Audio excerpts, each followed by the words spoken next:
Aloha, welcome to another video from our Mililani Minute series. We've been talking through 200 questions and answers for teaching truth. It's a series called Cornerstones. We began the second half of our questions about Jesus, the person of Jesus. Yesterday we asked the question, why did Jesus perform miracles? We understand that Jesus performed miracles to glorify God, to prove he is the Son of God, and because he loves people.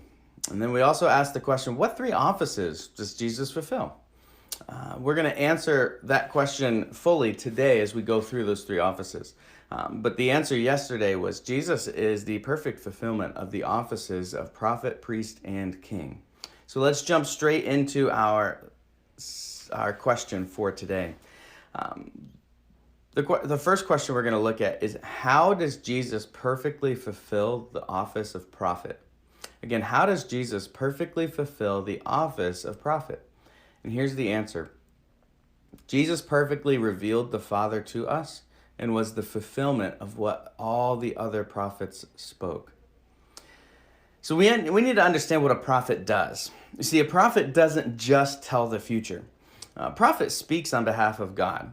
In the Old Testament, Hebrews 1 tells us about the Old Testament that long ago, the prophets, God spoke to us by the prophets. Now he speaks to us through his Son, Jesus Christ. And so how is Jesus the perfect fulfillment of the office of prophet? He perfectly revealed the Father to us. There's no question in how Jesus revealed the Father to us. He revealed his Father, our Heavenly Father, perfectly. He taught us what we need to know about God.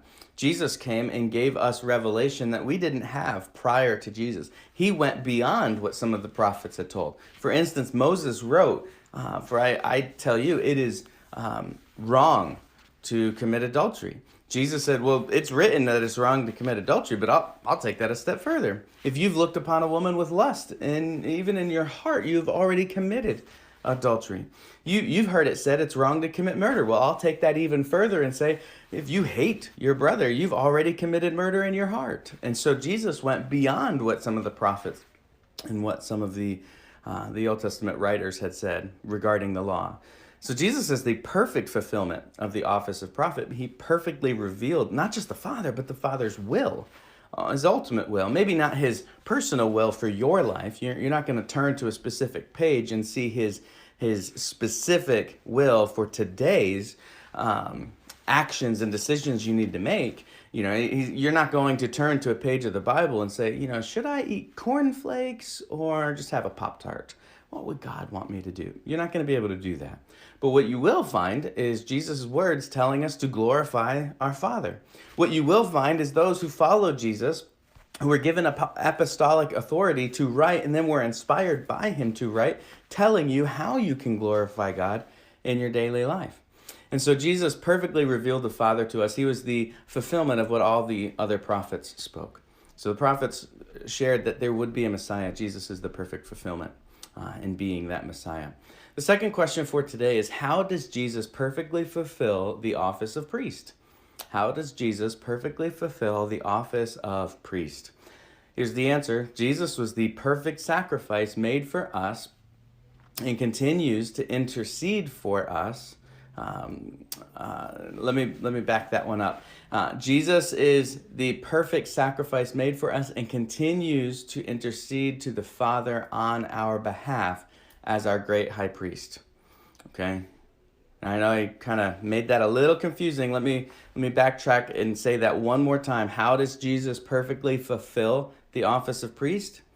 Very simply, Jesus was the perfect sacrifice made for us and continues to intercede to the Father on our behalf as our great high priest. Okay, now this is really, really important for us to understand, to get a good grasp on. Jesus is the perfect sacrifice.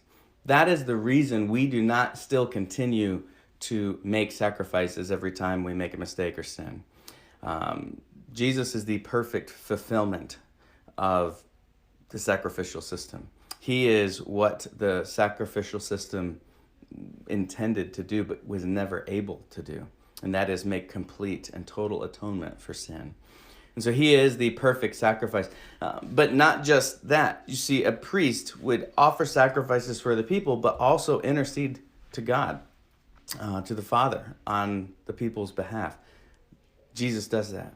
In fact, Romans tells us that even the Son, seated on the right hand of the Father, he continues to make intercession on our behalf, that the Spirit makes intercession on our behalf, knowing what is the mind of the will, or what is the mind of God, knowing the will of the Father. And so you have God the Father hearing the prayers, Jesus the Son speaking to the Father on our behalf, the Spirit ministering to us in our weakness, but also making intercession on our behalf.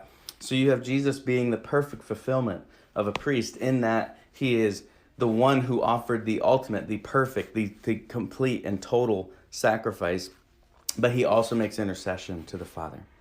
And so Jesus is the perfect fulfillment of the office of priest. But there's one more. We had prophet, priest, and king. So how does Jesus perfectly fulfill the office of king? Again, how does Jesus perfectly fulfill the office of king? Jesus perfectly reigns over his people as King of Kings. Jesus' reign is perfect. He is the King of Kings. There is no king greater than Jesus. There's coming a day when this king will return, and he will establish his kingdom, and he will make all things right, and he will eliminate all of the bad things, all of the sin, all of the sickness, all of the effects of sin, all of the effects of the curse that's resulted because of sin. As the King of Kings and the Lord of Lords, Jesus is the perfect fulfillment of all three of those offices: prophet, priest, and king. Now, some of those offices may be a little bit difficult for us to fully grasp as how Jesus can be the perfect fulfillment of those.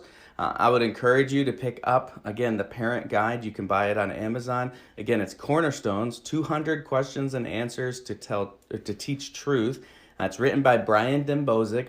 There is a parent guide that is written like a devotional. I'd encourage you to pick that up, to read through it, and that'll give you some deeper insight than what we're able to do in these videos. But I hope you have a great day. We've got a few more questions coming up tomorrow, so I'll see you then. Have a great day.